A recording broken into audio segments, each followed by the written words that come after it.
Hi, Anissa Coy here with Firehouse Education and this week's Ask Anissa video column. And I just want to take a quick minute to thank you all so much. I have just gotten a plethora of emails in the last week to 10 days and lots of great questions that are stacking up for the videos, and just kind of wanted to say thank you very much. Obviously, I hope that you're enjoying the videos. This channel is for you, and the Ask Anissa column is for you, and it is dictated, the contents are dictated by you, the viewer, by asking your questions and sending them in to me. So please don't forget to do that and send me an email at anissa@firehouseeducation.com.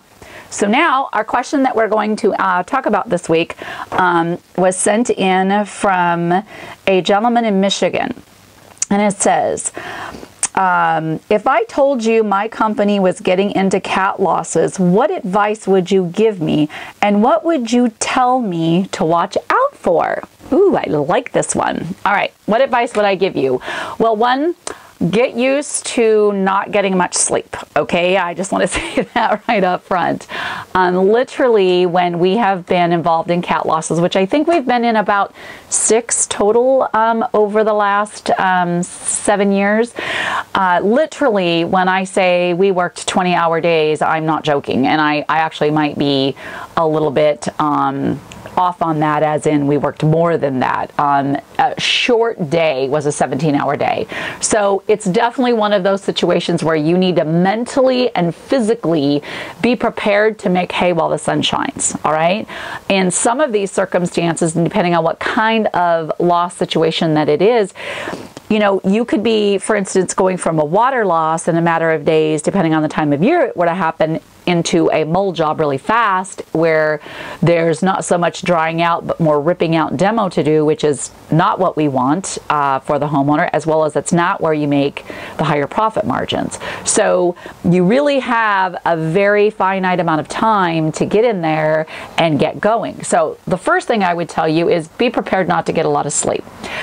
Be prepared to not have a lot of resources available to you. You need to be thinking about fuel for your rigs, fuel for maybe some of your equipment that you may need. You also need to be thinking about equipment. Do you have enough to transport with you? Are you going to need to be hitting the ground and getting equipment where you're at? And do you have a resource lined up for that? You also need to think about food, water, and yes, shelter. On some of the cat loss situations that we've been at, there was no hotels available. Like, the hotels are part of the cat loss, okay? We literally had to drive an hour and a half each way every day with our crew to be able to go find a place to sleep at night and have water to drink, which meant we needed coolers and water containers holders to be able to take water with us, and bottled water to have safe drinking water for our crew while we're gone. We also had to figure out how to feed them lunch every day, okay? Because the restaurants all around the area were, again, affected by the cat loss. So you need to be able to think about that.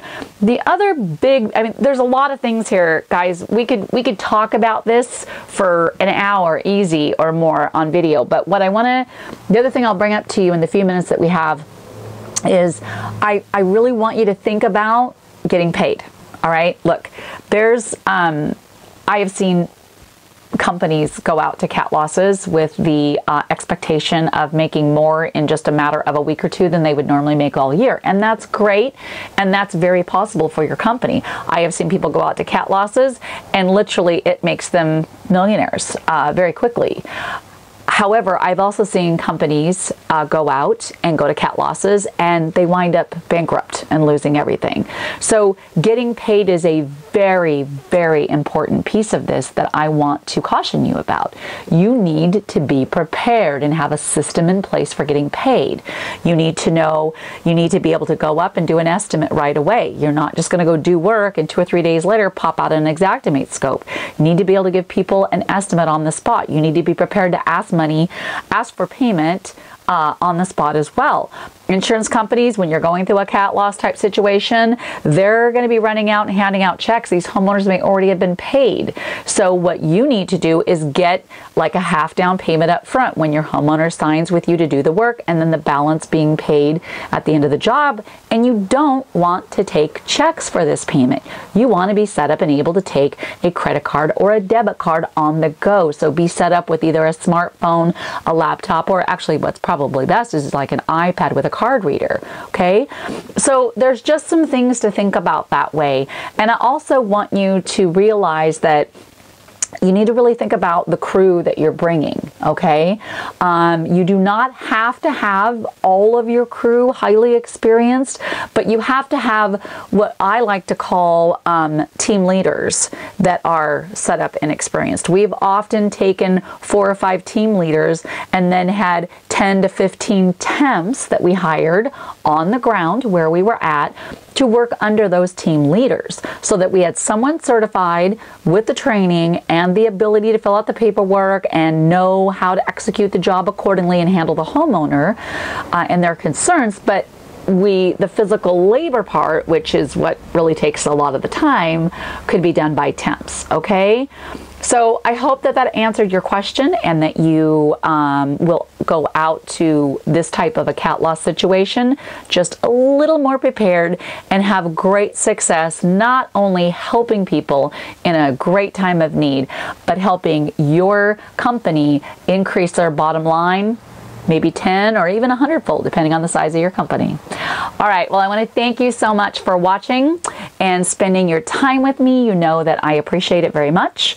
I want to be sure that you are subscribed to our YouTube channel. Just go to YouTube and you can type in Firehouse Education, all one word, and look us up and click that subscribe button so that you don't miss out on any of the goodies. And of course, be one of the cool kids. Go on up and make sure that you are subscribed at rnrmagonline.com and subscribe to their e-newsletters so that you get goodies like this every Friday in your inbox. Well, on that note, I'm wishing you a happy weekend, and I will see you on the next video.